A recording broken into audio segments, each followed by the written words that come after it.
Terima kasih pemirsa, Anda masih bersama kami di Newsroom. Pemirsa, Indonesia saat ini tak hanya dipusingkan dengan virus corona, tetapi juga penyakit demam berdarah dengue. Jumlah pasien meninggal dunia akibat gigitan nyamuk Aedes aegypti di seluruh Indonesia sebanyak 97 orang dan hampir 15.000 orang dirawat. Peralihan musim hujan ke kemarau memang waktu nyamuk berkembang biak sangat pesat. Masyarakat diminta mewaspadainya.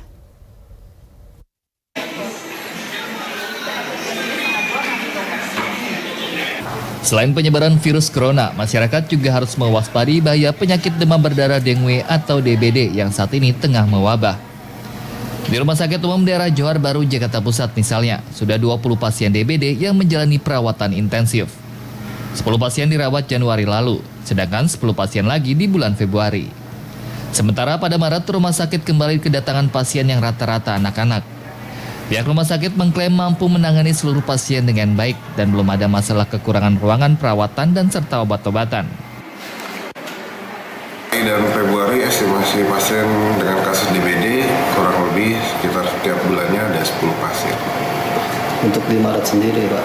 Untuk di Maret ini juga belum terlalu kenaikan signifikan, masih sama seperti di bulan-bulan sebelumnya. Tanya di Jakarta, serangan DBD juga melanda kota Tangerang Selatan, Banten. Kasus DBD di kota ini mengalami peningkatan selama 3 bulan pertama di tahun 2020, mencapai 87 kasus dan 2 diantaranya meninggal dunia. Wakil Wali Kota Tangerang Selatan, Benyamin Daphni, saat meninjau pasien DBD di Rumah Sakit Umum Kota Tangerang Selatan Rabu pagi mengatakan, meningkatnya jumlah kasus DBD disebabkan cuaca ekstrim yang terjadi sejak awal tahun 2020.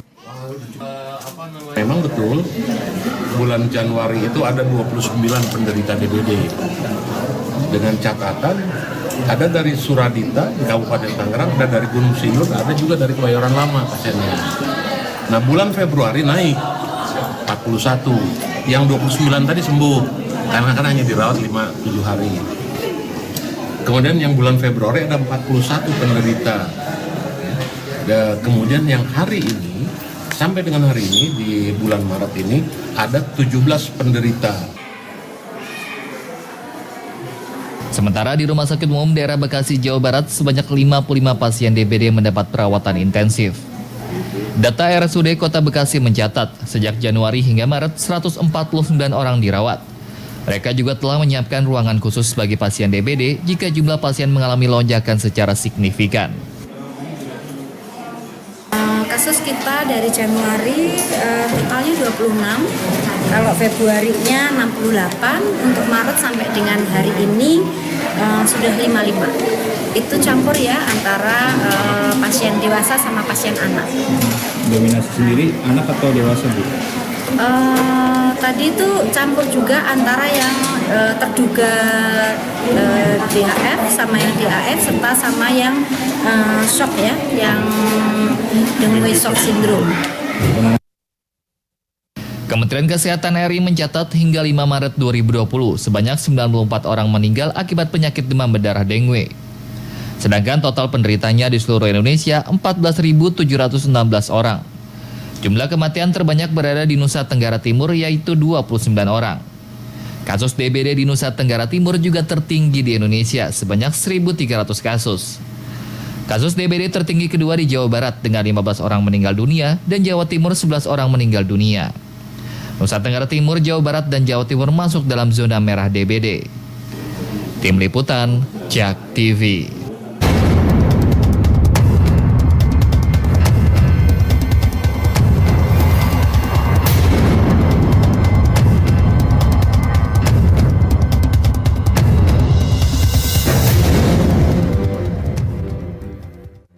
Dan pemirsa, pada Dialog Newsroom siang ini kita akan membahas waspada penyakit demam berdarah dengue. Dan untuk membahas itu, saat ini saya sudah bersama salah satu narasumber, yaitu Dokter Penyakit Tropik dan Infeksi FKUI RSCM, yaitu Dr. Erni Juwita Nelwon.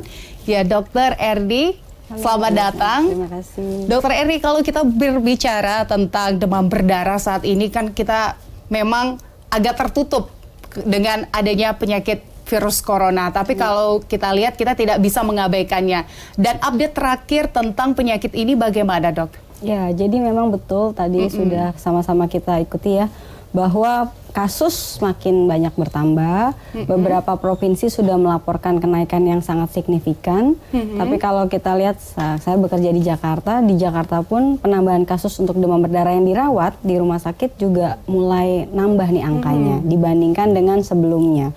Ya ini bisa dikaitkan dengan perubahan cuaca tadi ya, karena kita tahu kita tidak lepas dari faktornya, jadi masih ada nyamuk yang bisa menularkan, dan nyamuk ini fase kehidupannya sangat tergantung dengan perubahan cuaca dari musim hujan ke musim kemarau itu, seperti itu Mbak. Dan kalau dokter melihat saat ini daerah-daerah mana yang lebih banyak terserang penyakit DBD ini? Ya, kalau dari pelaporan kan kita lihat tadi ya Nusa Tenggara Timur, kemudian kalau bicara Pulau Jawa ya di Jawa Barat dan Jawa Timur. Tapi saya yakin beberapa provinsi juga di mana tempat perindukan nyamuk masih banyak bisa kemudian ya berpotensi nih di masa-masa yang waktu yang dekat ini kemudian akan melaporkan kasus-kasus juga. Gitu. Ya, lalu bagaimana dok untuk pencegahan penyakit demam berdarah ini? Kan kita lihat sebenarnya kalau dari gejala-gejalanya hampir sama ya dok ya, kalau dengan virus corona yang diawali dengan demam dulu gitu.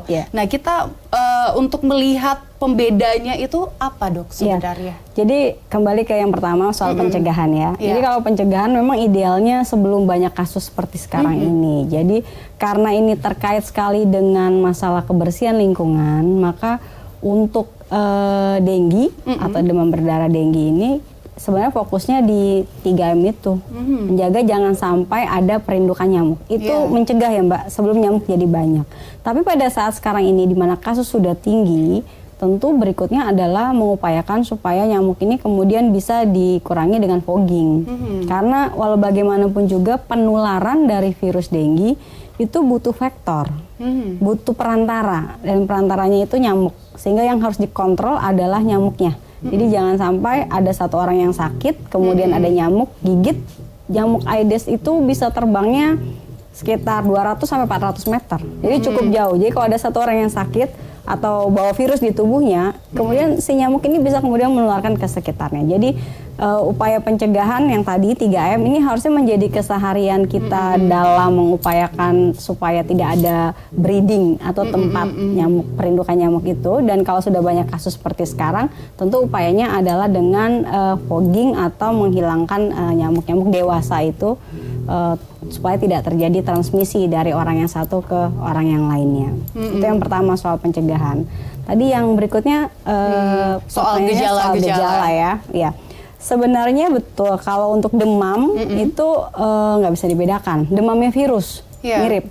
Tapi demam berdarah itu biasanya demamnya khas dia. Orang yang masih sehat saja di pagi hari atau sore harinya bisa tiba-tiba mendadak sakit. Jadi onsetnya tuh muncul gejala pertama kalinya biasanya mendadak. Dia tiba-tiba demam tinggi, dan demam tingginya ini sulit dikontrol dengan obat. Jadi sudah minum obat tapi masih demam tinggi terus-menerus. Jarang sekali ada keluhan yang dikaitkan dengan pernafasan, jarang, walaupun bisa, tapi angkanya di bawah 20%. Jadi kurang dari sedikit sekali orang yang datang untuk demam berdarah dengan batuk atau sesak. Ini yang berbeda ya dengan COVID-19 atau yang disebabkan oleh virus SARS-CoV-2 itu. Jadi biasanya datangnya sakit kepala, kemudian nyeri-nyeri otot yang luar biasa, disertai dengan demam tinggi tadi. Jadi kalau dari gejala sih relatifly bisa dibedakan sebenarnya dengan yang COVID-19. Dan lalu kan kalau kita melihat memang COVID-19 ini jumlahnya cukup terus meningkat. DBD juga jumlah korbannya terus meningkat. Sebenarnya mana yang lebih berbahaya? Virus corona kah atau penyakit DBD sendiri, dok? Iya, sebenarnya sih gini. Kalau kita bicara soal penyakitnya, semua penyakit kalau tidak diantisipasi tentu bisa berpotensi berbahaya ya Mbak, karena bisa menyebar ke masyarakat secara luas. Kalau bicara demam berdarah dulu, demam berdarah ada fasenya. Pada fase 1, fase 2 relatif tidak terlalu berbahaya. Tapi bila pasien sudah masuk dalam kondisi di mana tekanan darahnya turun sehingga timbul shock, yang kita sebut shock, tentu ini bisa menyebabkan kematian juga, bisa fatal gitu. Atau pasien-pasien yang kemudian mengalami komplikasi perdarahan yang sulit dikontrol karena infeksi virus demam berdarah, infeksi virus denggi ini menyebabkan trombosit menjadi rendah sehingga bisa terjadi perdarahan. Tentu ini juga akan menjadi berbahaya. Itu satu. Kalau mau dibandingkan agak sulit. Kalau kita lihat COVID-19, problemnya adalah di penularan yang kelihatannya sangat-sangat mudah terjadi di orang-orang yang berada dalam ruangan yang tertutup atau close contact apabila sudah ada orang yang positif membawa virus SARS-CoV-2 atau COVID-19 ini. Iya, baik. Terima kasih Dr. Erni. Karena sesaat lagi kita akan terhubung. Saat ini sudah ada Wakil Wali Kota Bogor, Dedi A. Rahim, yang sebentar lagi juga akan bergabung bersama kita di Dialog Newsroom siang ini. Dan saat ini kita sudah tersambung dengan Bapak Dedi A. Rahim. Pak Dedi, halo. Halo, selamat sore Pak Gesmi. Iya, Pak Dedi. Ya. Pak Dedi, kalau mengingat saat hari ini dan beberapa waktu terakhir ini memang kita Indonesia sedang dirundung penyakit virus corona, tapi tidak menutup tidak bisa kita lupakan juga kalau Indonesia juga lagi diserang penyakit demam berdarah. Nah, untuk Bogor sendiri, Pak Dedi, bagaimana kondisinya? Apakah warga di Bogor juga mengalami penyakit demam berdarah ini dan sudah berapa banyak orang yang terserang penyakit demam berdarah di sana? Terima kasih, Pak Gusmi. Jadi Kota Bogor saat ini sudah menerapkan siaga 1 DBD ya. Kenapa? Karena sampai dengan hari ini di rumah sakit yang jumlahnya ada 22 di Kota Bogor, kami menerima kurang lebih 130 pasien DBD. Di mana dalam 3 bulan terakhir ini atau 3 bulan pertama ini korban yang meninggal dunia jumlahnya sekitar 6 orang dari keseluruhan pasien DBD yang masuk ke rumah sakit di Kota Bogor. Nah, oleh karena itu kami memang berupaya ya melakukan berbagai upaya pencegahan, tetapi kita perbandingkan dulu. Kalau jumlah penderita atau pasien DBD di triwulan pertama tahun lalu itu lebih besar. Hanya memang tahun lalu itu 2019 jumlah korban yang meninggal dunia akibat DBD 1 tahun hanya 10 orang. Nah, sekarang dengan jumlah pasien yang relatif lebih sedikit di triwulan pertama tahun 2020, yang meninggal dunia sudah 6. Jadi ini yang menjadi perhatian kita, berupaya untuk menggerakkan seluruh potensi baik di dinas maupun di wilayah untuk mulai melakukan berbagai kegiatan pencegahan DBD. Itu yang kami lakukan. Upaya yang dilakukan adakah seperti sosialisasi juga, Pak Dedi? Ke masyarakat?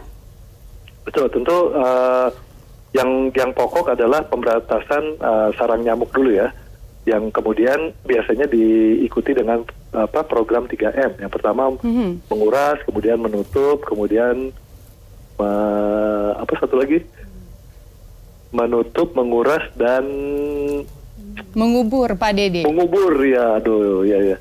Ya 3 itulah yang memang kita sedang galakan. Jadi artinya Sabtu dan Minggu besok ini kita akan lakukan rangkaian kegiatan bersama ya dengan warga untuk mulai melakukan proses pemberantasan nyamuk ya di wilayah-wilayah. Iya, baik Pak Dedi, nanti perbincangan kita ini akan kita lanjutkan usai jeda. Jadi Pak Dedi tetaplah bersama kami karena di sini juga ada Dr. Erni Juwita. Nanti kita akan bahas lagi tentang kasus waspada penyakit demam berdarah dengue. Dan pemirsa tetaplah bersama kami di Dialog Newsroom.